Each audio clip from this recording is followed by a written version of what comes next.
Yoshua Pinto raconte un très très joli chidouche sur le 15 Av. En fait, vous savez, quand les explorateurs sont revenus, c'était le 9 Av, les Juifs et les explorateurs, tout le monde s'est mis à pleurer. Et donc, Hachem a dit à Moshe Rabbeinu, toute cette génération-là n'entrera pas en Eretz Israël. Et donc, comment ça se passait? Chaque année, pendant ces 38 ans qui a séparé entre le moment des explorateurs et l'entrée en Eretz Israël, pendant ces 38 ans, tous les Juifs, tous les hommes juifs qui avaient plus que 20 ans au moment de l'épisode des explorateurs, ils ont creusé leur tombe et ils passaient la nuit là-dedans. Ils creusaient même leur propre tombe et ils passaient la nuit là-dedans. Et le matin, quand ils se réveillaient, il y avait 30 000 morts parmi les Juifs. Chaque année, il y avait 30 000 morts. Et celui qui se réveillait, qui était vivant, il savait qu'il était vivant jusqu'à Tisha B'Av de l'année d'après, ce qui n'est pas notre cas. Ils étaient sûrs. Ils ne mourraient qu'à Tisha B'Av. Et donc, ça se passait comme ça chaque année. Les Juifs creusaient leur tombe à Tisha B'Av, passaient une nuit dans la tombe. Celui qui se réveillait vivait un an de plus, 30 000 morts chaque année à Tisha B'Av. Et donc, chaque année, les Juifs, à la veille de Tisha B'Av, ils priaient Hachem, Hachem, ne me prends pas moi cette année, s'il te plaît. Je veux pas faire partie des 30 000 cette année. Ils priaient. Très bien. Maintenant, la dernière année, il reste que 30 000 Juifs. Et donc, ceux qui doivent mourir, c'est les Juifs qui restaient, qui avaient plus que 20 ans, au moment des Meraglim, et qui sont pas encore morts durant ces 38 années dans le désert. Entre l'épisode des explorateurs et l'entrée en Eretz Israël.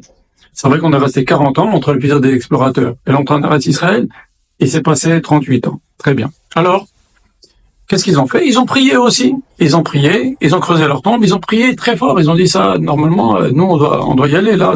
On est les derniers, il n'y a pas d'autres qui peuvent mourir. Il reste que 30 000, il y a 30 000 qui meurent. Et nous, on est les derniers 30 000 qui étaient présents au moment de l'épisode des explorateurs. Et donc, ils ont creusé leur tombe, ils ont passé leur nuit dans leur tombe. Et voilà que le matin, ils se réveillent, et ils sont tous vivants. Bon, ils se disent, on s'est peut-être trompé dans le calcul de la date. On va passer la nuit d'après dans la tombe de nouveau. Et la nuit du 10 Av, encore, ils l'ont passé dans la tombe. Et aucun mort. Ils se disent, on s'est peut-être trompé, calcul. La nuit du 11 Av, il s'allonge encore. Et aucun mort. C'est étrange. Et comme ça, jusqu'à la nuit du 15 Av. La nuit du 15 Av, ils ont vu que c'était la pleine lune. Ils ont dit, ça c'est sûr que, ça y est, la Xéra a été annulée.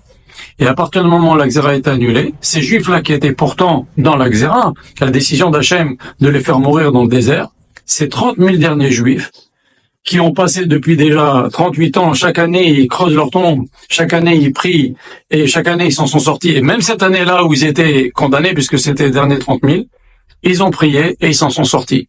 Et ils sont sortis vivants. Pourquoi? Parce qu'Hachem a annulé la Xéra. Ça, c'est ce qui s'est passé. C'est pour ça une des événements pour lequel on fait ce Toubéav, le 15 Av, parce que les morts du désert, cette Xéra, la dernière année, a été annulée. Très bien. Ça, je pense qu'il y a pas mal d'entre vous qui le connaissent. Maintenant, le Rav, il pose une question extraordinaire. Il dit, mais enfin, ces gens-là de la dernière génération, comment ça se fait que eux, ils ont été exaucés et ils ne sont pas morts cette année-là?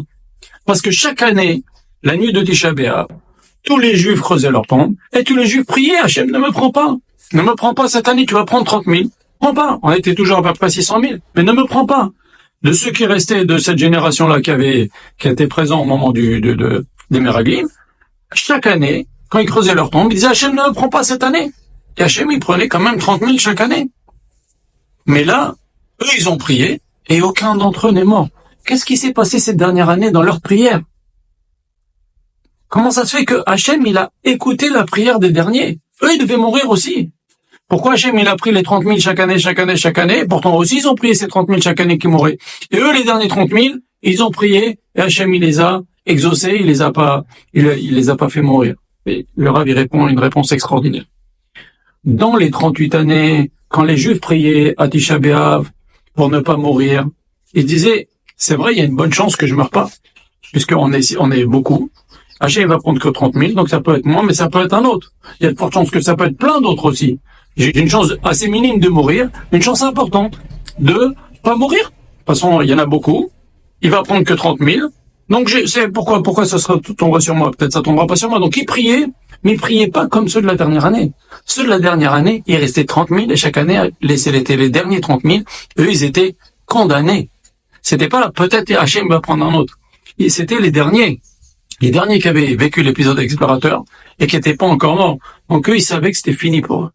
Et donc, ils ont prié 10 fois plus que les autres. Parce que les autres, quand ils priaient, ils disaient, bon, peut-être c'est moi, peut-être c'est pas moi. Tandis que là, eux, ils savaient que c'était eux qui allaient partir. Et ils ont prié 10 fois plus fort que tous les autres qui ont prié, et même eux-mêmes, quand ils ont prié les années précédentes. Ça nous apprend quoi, tout ça? Ça nous apprend que quand on prie, et on se dit, bon, même si Hachem, j'ai une chance de m'en sortir, alors c'est pas la même fila que quand on prie Hachem en disant, Hachem, il y a que toi qui peux me sauver. C'est ce qui s'est passé la dernière année quand ils ont prié, ils ont dit Hachem, ça y est, on est condamné, c'est fini, Hachem, aie pitié de nous. C'est pas comme les autres. Les autres, ils disaient, de toute façon, il y a de très bonnes chances qu'Hachem ne me prenne pas. C'est pas la même fila. Là, c'était fini pour eux. Et donc, ils ont prié avec tellement de force, et ils étaient tellement, une prière tellement sincère, qu'Akadosh Baruch Hu, il leur a fait ce chesed, et il les a épargnés. Donc, cette dernière génération, qui n'est pas morte alors qu'elle devait mourir, elle le doit à cette fila. Et ils se sont rendus compte qu'Hachem avait écouté leur fila et avait annulé cette xéra la nuit de Tou B'Av. Voilà, ça c'est un grand yesod. Et ça c'est très important. Quand on prie en se disant, bon, peut-être oui, peut-être non, peut-être j'ai une chance. C'est pas pareil que quand on prie en disant, Hachem, il n'y a que toi qui peux me sauver. Il n'y a que toi, Hachem, qui peut me sauver. C'est pas du tout pareil. C'est pas du tout pareil. C'est pas du tout la même fila. Et c'est ça une des leçons qu'on peut apprendre à Tou B'Av.